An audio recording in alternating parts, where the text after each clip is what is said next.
అధ్యాయం 9 కంటిన్యూషన్ అండి. వెలుగంటే చీకటిని పారద్రోలటమే, జ్ఞానమంటే అజ్ఞానాన్ని తొలగించటమే. శిష్యుడు సహజంగా జ్ఞాన స్వరూపియే గాని అతడి జీవుడని, శరీరమే తానని తలచి సుఖదుఖాలకు కర్మబంధాలకు లోనవుతాడు. జ్ఞానం అనుభవంతో మాత్రమే కలుగుతుంది కానీ మాటలకు ఊహలకు అందదు. కనుక దానిని వాచా బోధించటం సాధ్యం కాదు. కాలులో గుచ్చుకున్న ముళ్ళును మరో ముళ్ళుతో తీసినట్లు, పాత్రకు పట్టిన మసిని మట్టితో రుద్ది పోగొట్టినట్లు, గురువు తన బోధయనే సాత్వికమైన అజ్ఞానంతో శిష్యుని అజ్ఞానం తొలగిస్తాడు.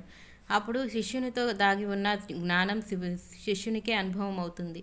కనుక గురువు వాచా బోధించేదే కూడా జ్ఞానమే. సర్వము దైవస్వరూపమని తత్వద్రష్టలందరూ ఆ భగవంతుని రూపాలేనని సద్భక్తుడు గుర్తిస్తాడు.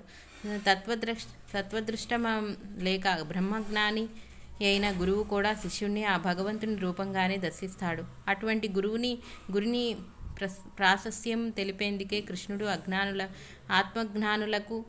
ఆత్మజ్ఞానులను సేవించాలన్నాడు అని చెప్పారు బాబా. నానాసాహెబ్ ఆ శ్లోకం వల్లిస్తున్నప్పుడే సాయి అలా అడగటానికి కారణమేమిటి? సకల శాస్త్రాసారమైన భగవద్గీత రూపొందడానికి కారణం కూడా అర్జునుడు. ఆ శ్లోకంలో చెప్పినట్లే శ్రీకృష్ణుణ్ణి పరిప్రశ్నలు వేయటమే నానాసాహెబ్ అనేక రీతులను ప్రశ్నించి పరిప్రశ్న చేయటం ఎలానో సాయి తెలిపారు. ఆ శ్లోకంలో చెప్పినట్లు నానాకు తత్వదర్శి అయిన గురువు లభించారు. కానీ అతడు ఆ శ్లోకం వల్లిస్తూ కూడా పరిప్రశ్న సేవల తత్వం తెలుసుకోకుండానే వ్యర్థంగా వల్లిస్తున్నారు. వాచా బోధించినది చాలనప్పుడు అతీతమైన విశ్వరూప దర్శనం వంటి దివ్యానుభూతిని ప్రసాదించగలవాడే సద్గురువు. అట్టి వారిని సేవించక తప్పదని, అలాగాక దేవతలను మాత్రమే ఉపాసించేవారు ఆ పుణ్యం ఉన్నంతకాలం ఆయా లోకాల్లో ఉండి ఆ పుణ్యం అయిపోగానే ఈ లోకంలో మరలా జన్మిస్తారని శ్రీకృష్ణుడు చెప్పాడు. సాక్షాత్తు త్రిమూర్తులు పరబ్రహ్మము తానే అయిన గురువుని సేవిస్తే ముక్తి లభిస్తుంది. వైద్యం నేర్వకుండానే మందులిచ్చేవాడు, ఆత్మజ్ఞానం లేకనే శిష్య సేకరణ చేసేవాడు అట్టి కపట గురువును ఆశ్రయించిన వారు భ్రష్టులవుతారని శాస్త్రం. గు అంటే అజ్ఞానమని, చీకటి. రు అంటే దానిని పోగొట్టేవాడని అర్థం. వెలుగు చీకటిని పోగొట్టగలడు. చీకటిని వెలుగుగా భావించి దాన్ని పోగొట్టుకోగలిగితే ఇక వెలుగెందుకు? మానవ మాత్రులను పరబ్రహ్మ స్వరూపాలుగా దర్శించటం బ్రహ్మజ్ఞానికి మాత్రమే వీలవుతుంది కానీ అజ్ఞుడైన సామాన్యునికి ఎలా సాధ్యం? అందుకే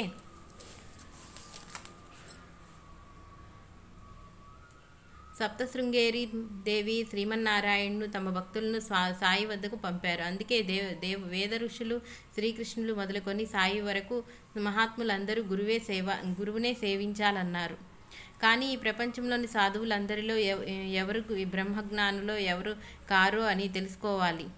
మనకై మనమే నిర్ణయించుకుంటే ఎలా ఉంటుందో అలా ఇందుకే సరైన మార్గం ఏదో సాయి తెలిపారు.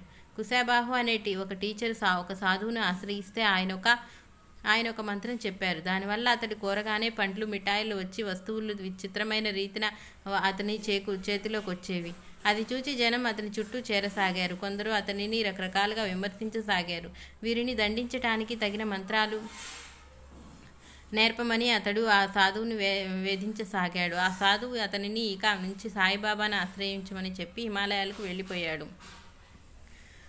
కుశాబాహు 1909లో షిరిడీ చేరాడు. కానీ బాబా అతనిని మసీదులోనికి రానియక అతడు ఆ శక్తులను గోదావరి నదిలో విడిస్తే గాని రానివ్వనని పట్టుబట్టారు. ఆ మంత్రశక్తితో అతను వేరొక చోటు నుండి వస్తువులను తెప్పిస్తున్నాడని కనుక అవి అమాయకులను అపవిత్రం చేస్తున్న దొంగ సొత్తని అతన్ని చెప్పారు. అతన్ని చూచిన వారికి కూడా అటువంటి శక్తులపై వ్యామోహం కలుగుతుంది కదా. ఇలా అతనిని సాటివారిని అపవిత్రం చేస్తున్న ఆ శక్తులను అతడు విడిచిపెట్టాలని ఆయన చెప్పారు. చివరకు అతడు దానిని గోదావరిలో విడిచి వచ్చాక బాబా అతని చేత రోజు శ్రీ సమర్థ రామదాస స్వామి రాసిన దాసబోధ చదివించారు. అతని చేత శ్రీ గురుచరిత్ర 108 పారాయణాలు చేయించాకనే అతన్ని ఈ క్రింది రీతిని అనుగ్రహించారు. ఒక ఏకాదశి నాడు మా కుశాబాహు ఉపవసిస్తున్నాడు. అతడు బాబాను దర్శించి ప్రసంగవశాత్తు పూర్వం ఋషులు గంధమూలాలు తినేవారని చెప్పారు.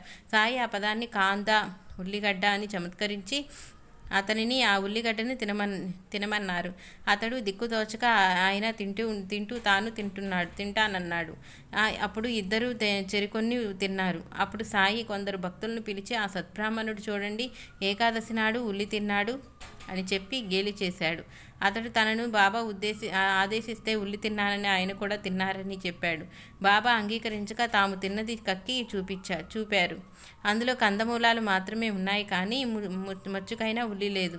కుశాబాహు అదే మంచి అవకాశమని తలచి ఆయన కక్కినది మహాప్రసాదంగా గురుచిష్టంగా తినేశాడు. బాబా అతనిని తిట్టి కొట్టి వారించడానికి చూచారు, కానీ అతడు వినలేదు. అతడు భక్తి శ్రద్ధలకు ఆయన కన్నుల వెంట ఆనంద బాష్పాలు కారాయి.